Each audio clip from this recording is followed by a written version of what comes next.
Eh bien, on va en profiter aussi pour vous présenter cette veste. C'est une veste GF donc, qui vient de chez Eco en Belgique.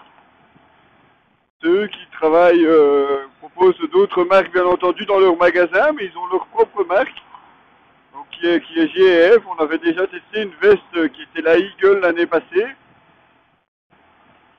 Et voici la nouveauté pour 2015, donc qui est un petit peu l'évolution, je dirais, de cette veste. Donc veste plutôt d'hiver, voire hiver et mi-saison, puisque bon là, avec les 26 degrés qu'on vous a parlé, là, ça commence à faire chaud. Faut dire, bon, on est bien à l'abri aussi derrière notre grande bulle de la BMW. Donc forcément, ça va pas aider pour aérer un petit peu.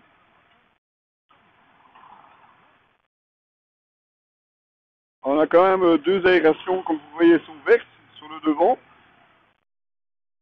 Veste finalement très agréable à porter. Il y a deux poches latérales extérieures avec un rabat pour empêcher justement l'eau de pouvoir rentrer. Une seule poche intérieure, malheureusement, ça c'est un petit peu juste. Quand on aime partir à moto, on aime en général bien pouvoir mettre des trucs à l'intérieur, éventuellement un téléphone et un portefeuille de l'autre côté. Malheureusement, ça ne sera pas le cas cette fois-ci.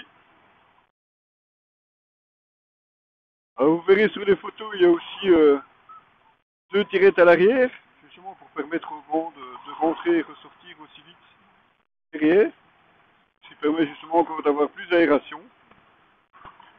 Il y a des possibilités de resserrer ici aux manches. Et la même chose à la taille aussi pour vraiment pouvoir l'ajuster au mieux. Alors quand on parle vraiment de veste mi-saison et hiver, il ne faut vraiment pas avoir peur de la sortir même quand il pleut. On l'a utilisé une journée entière sous la pluie et on était bien content quand on est rentré au soir, tout était sec en dessous. Donc là encore, bravo aussi à Eco et GF. Ça annonce une veste étanche et elle l'est. C'est pas toujours le cas malheureusement. Alors elle est fournie forcément avec une doublure thermique pour l'hiver. Là je vous jure, on va pas la tester maintenant parce que là je commence déjà à avoir très très chaud. On est dans les embouteillages en plein centre-ville. J'en ai une qui est en train de danser la nouba derrière. Je peux pas vous la montrer parce que cachée derrière. Enfin c'est pas grave. Ah donc une veste sympa. Bon, vous aurez le loisir de découvrir le prix dans l'article, mais comme ça de mémoire, il doit tourner aux alentours des 180 euros, je dirais.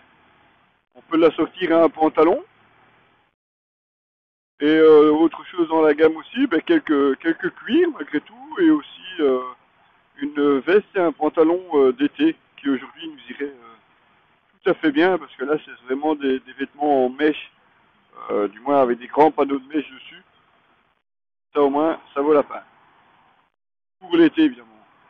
Sinon pour le moment, ça va, tant qu'on tourne, je dirais de 0 à 20 degrés, la veste est tout à fait dans les normes. Même sans la doublure thermique, on a roulé avec 6-7 degrés sans la doublure. Et on n'avait pas froid non plus. Bon, avec un petit pull en dessous, ça va de soi. Un petit sweat en dessous. Mais tout à fait convenable. Bien ajustée, elle ne flotte pas au vent. On peut la serrer forcément au poignet. Elle existe, vous pouvez voir, dans d'autres décos. Donc les blancs, donc les bandes ici existent dans d'autres couleurs. Et ben tout ce qu'on peut faire, c'est vous inviter à passer voir. Ah joli. Donc tout ce qu'on peut faire, c'est vous inviter à passer voir chez Eco. Ils sont à Contic. Alors rassurez-vous, c'est en pays flamand, mais on parle très bien français dans la boutique. Et quand je dis boutique, c'est un petit peu pour rigoler, parce que c'est vraiment un grand endroit, un grand espace où vous retrouvez toutes sortes de casques.